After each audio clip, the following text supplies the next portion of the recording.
Hello, I'm Alexa Greist, R. Fraser Elliott Curator of Prints and Drawings at the Art Gallery of Ontario. I'm also the co-curator of the exhibition, Making Her Mark, A History of Women Artists in Europe, 1400 to 1800.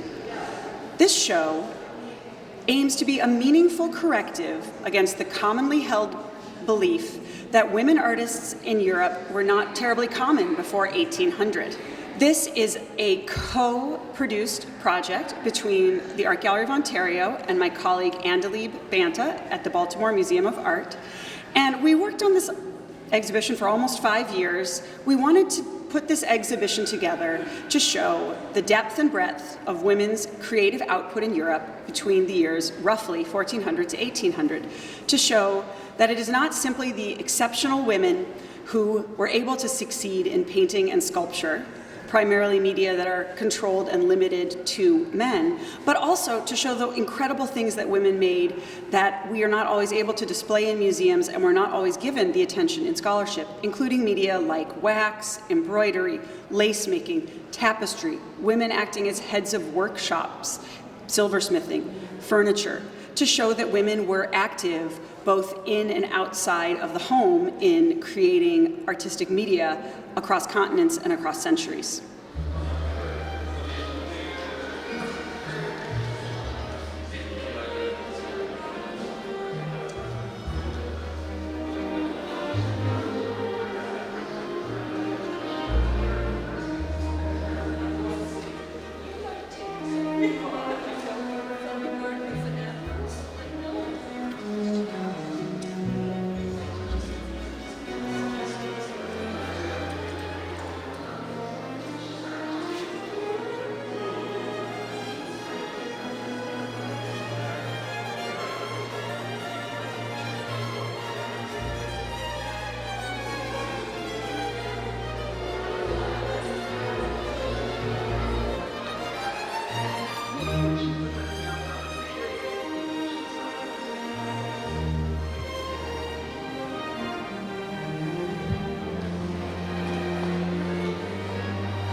This large exhibition, we include about 200, almost 240 objects in our presentation, is divided into 4 overarching themes. The first theme is faith and power, so looking at women artists who worked for the most powerful entities in Europe at this time, so the Catholic Church, the synagogue, wealthy patrons throughout the continent, moving into more private, personal devotion, and looking at women who worked in the cloisters.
The next section is broadly defined as interiority, and that's broken apart into women's personal worlds, so their networks, where they're making objects and are making them for their networks, their families.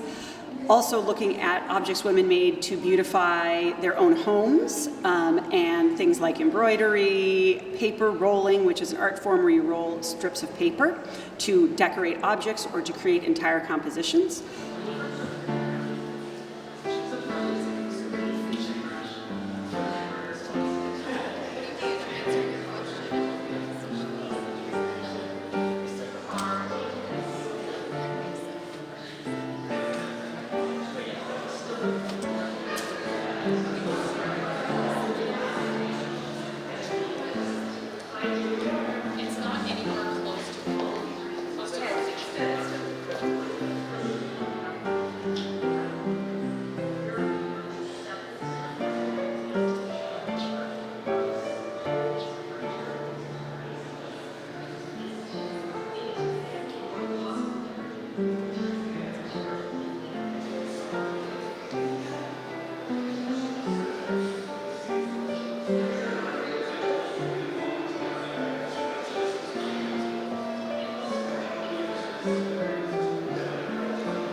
Also, domestic luxury, objects made by artists to be shown and used in the most wealthy households. The third section is exploration of science. So we look at women who are working in botanical areas, so in the garden, working at identifying and spreading knowledge about different species of plants. That includes also women who are taking part in global knowledge, species that come from outside of Europe.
Next, we look at women and anatomy and drawing the body, and also women exploring other areas of science, such as geography and astronomy.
The final concluding section is entrepreneurial women, looking at especially how in the 1700s women are able to start having more space officially in exhibiting their work, and how women were able to have careers both in large manufactories, like in porcelain workshops, but also as artists making works of their own volition and showing them in galleries that they themselves controlled.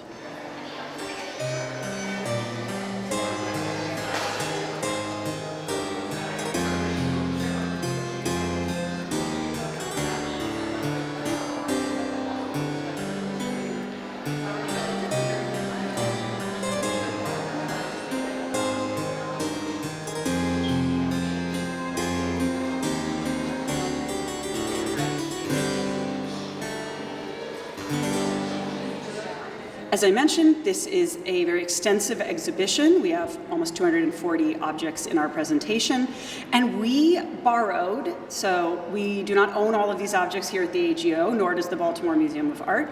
We borrowed these objects from almost 70 different lenders.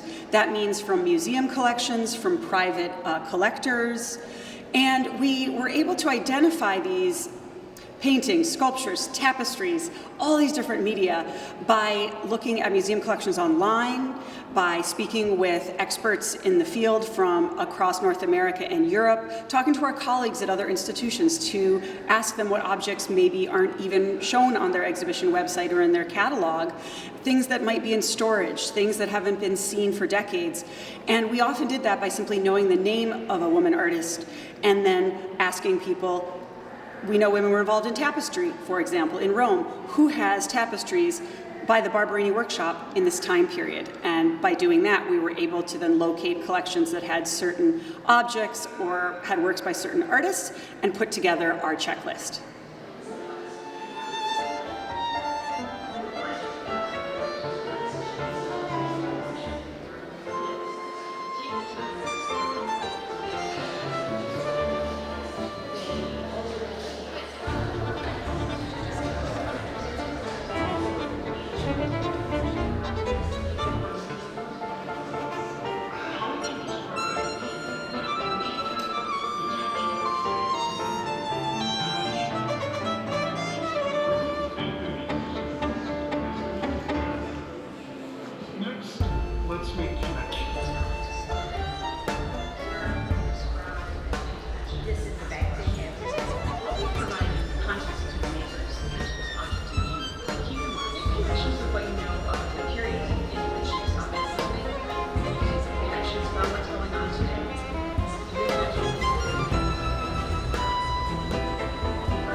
One of the challenges of putting together an exhibition such as Making Her Mark is that many of the objects on view here in the exhibition are not necessarily objects that can be on view all the time in a museum.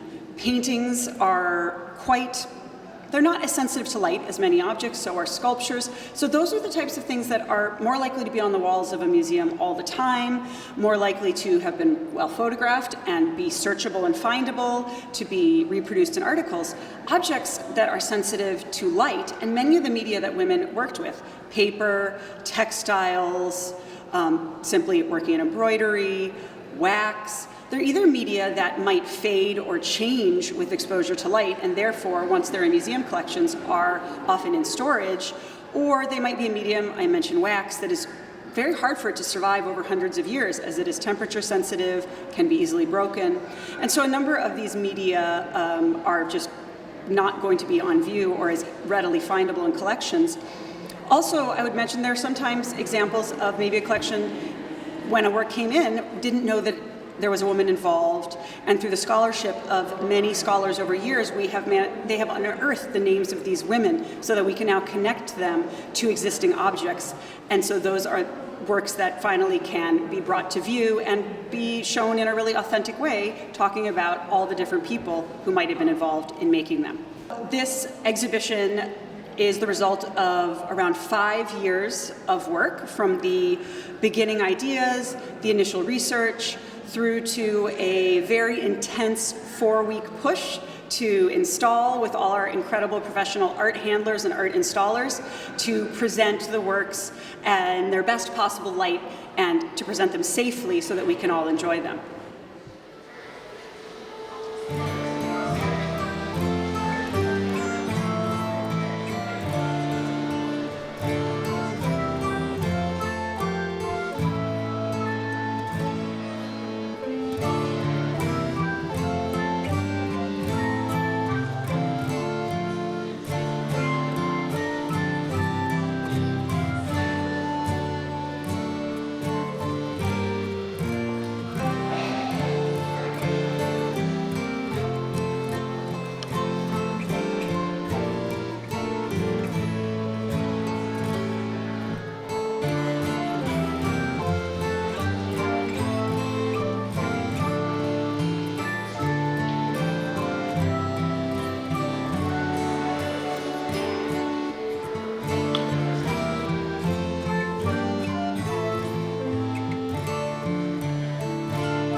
As I mentioned, the objects in this exhibition are from many different collections. Sometimes we simply can reach out to colleagues, learn about the works of art. Maybe we've seen them in years past, but in other cases, all we saw was a small picture in an article.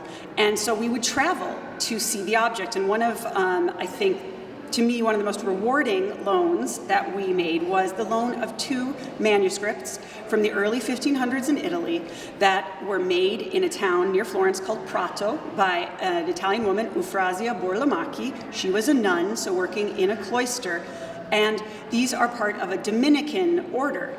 And these large antiphonies, and you can't miss them in the exhibition because they are very large, and each weigh up 40 to 50 pounds, and you can imagine it looking at them, but they are now held by an order of Dominican nuns in San Rafael, California, in their library. So on a trip to see numerous other collections in California, my co-curator and I were able to get an appointment to go to their library, to drive across the Golden Gate Bridge, and to see these incredible objects which came from Italy via England in the 20th century and ended up in California outside of San Francisco, but with an order of nuns that was the same order from which they had been produced more than 400 years before.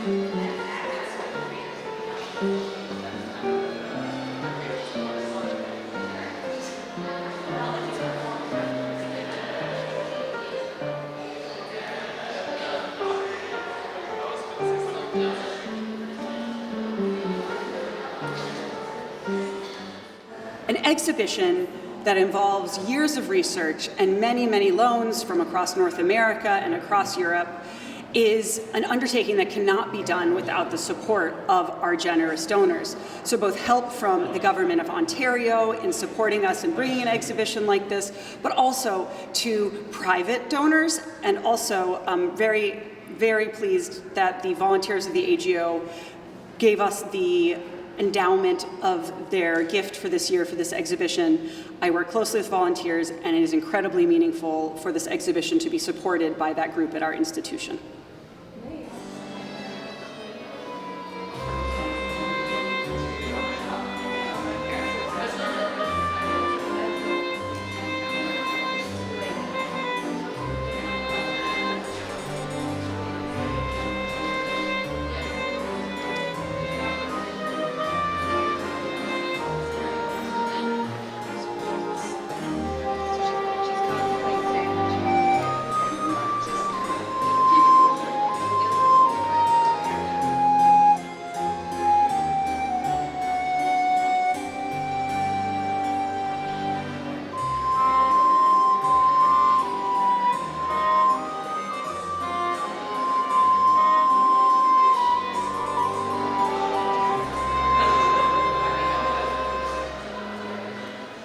I hope that you will come to the AGO to see Making Her Mark. It is on through July 1, and I hope you will come, and I hope that you'll be surprised and intrigued by either an artist that you first learn about, an object, art form that you've never maybe seen even exhibited in a museum before.